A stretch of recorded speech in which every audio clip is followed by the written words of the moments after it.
It's the end of March now, and we're not milking the goats this time of year because they're pregnant, and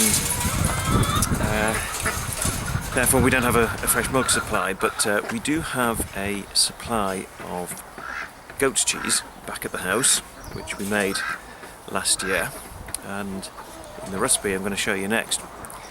I'm going to show you how to use some of that surplus goat's cheese, won't we?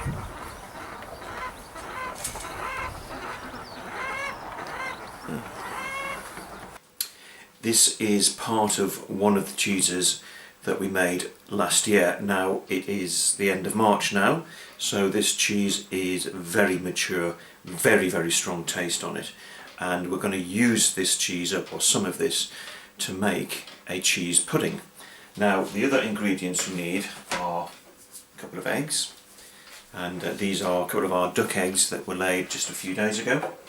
You will also need some breadcrumbs, so all that stale bread that you've got left over, don't throw it out, turn it into breadcrumbs because it's actually quite a useful ingredient. And you'll also need a pinch of mustard powder and some milk.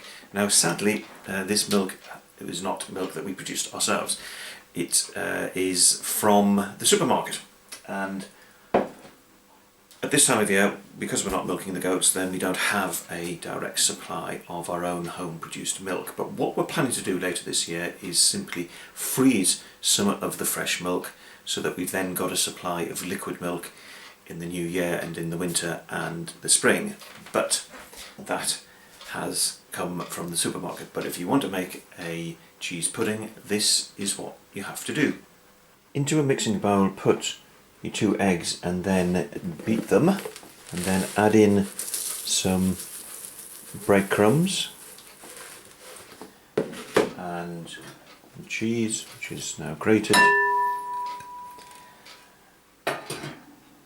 and some milk. And what you're wanting to do is create a wet sludgy mixture.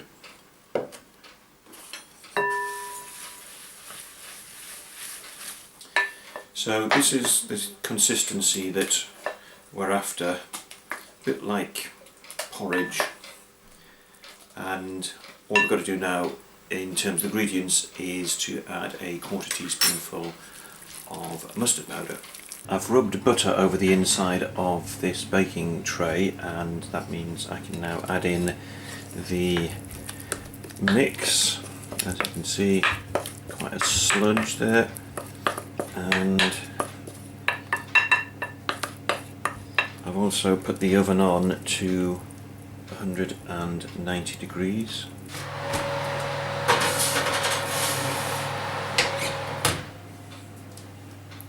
We'll give it about half an hour and then we'll check it.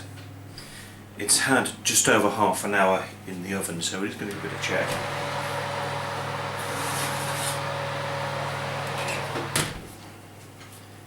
There we go. I think that's probably ready now.